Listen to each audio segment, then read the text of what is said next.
Soyons honnêtes, l'histoire n'a pas été particulièrement tendre avec les femmes. Elles étaient considérées comme des biens et il ne leur a été permis de voter qu'à partir de 1920.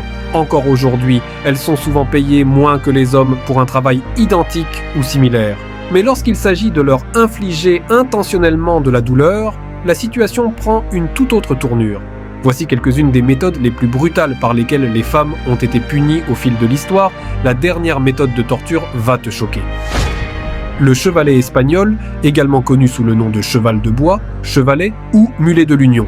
Cet appareil était utilisé au Moyen-Âge et pendant l'Inquisition espagnole et un dispositif similaire a également été utilisé sur les esclaves affranchis après la guerre civile américaine.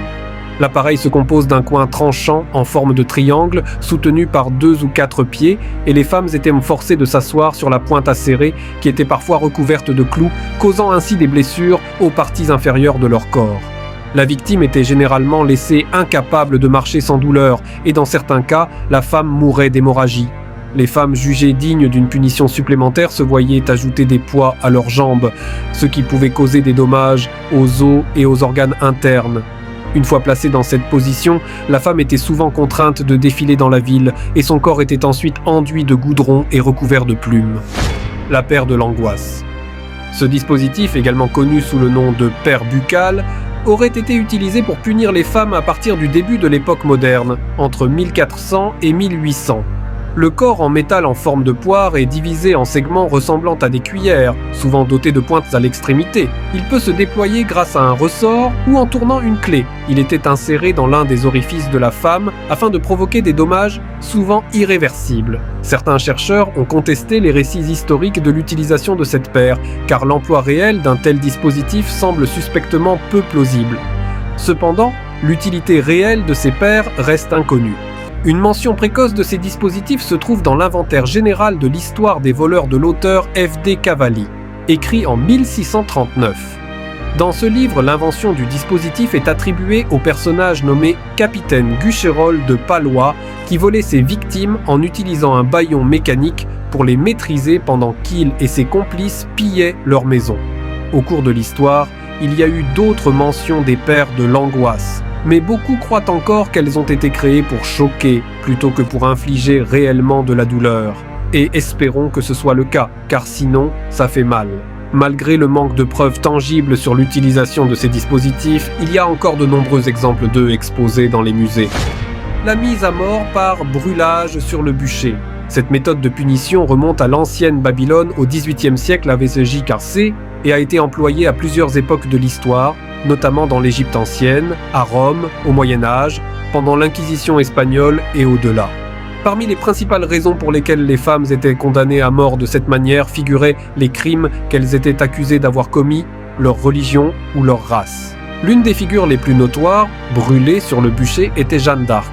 La mort par feu a continué dans les colonies américaines, bien qu'il faille noter qu'aucune des femmes accusées de sorcellerie à Salem, Massachusetts, n'a été exécutée de cette façon. Elles ont toutes été pendues. Cependant, la première femme à être morte ainsi était une servante nommée Maria, un terme typique pour une personne asservie à l'époque. Elle a été accusée d'avoir incendié 2 maisons. Selon le fichier des exécutions aux États-Unis de 1608 à 2002, la dernière victime connue d'une mort par feu en Amérique était une autre femme noire en 1805. Mais la dernière femme ayant été condamnée à être brûlée sur le bûcher aurait été durant l'Inquisition espagnole en 1826, ce qui est assez fou car cela ne remonte même pas à 200 ans.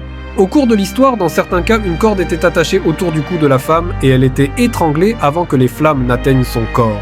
Mais tout le monde n'a pas eu cette chance, parfois intentionnellement ou non, comme dans le cas de Catherine Hayes, qui a été tuée en mai 1726, le feu s'est allumé trop rapidement, la forçant à mourir une mort douloureuse et le bourreau n'a pas pu couper son apport en oxygène à temps.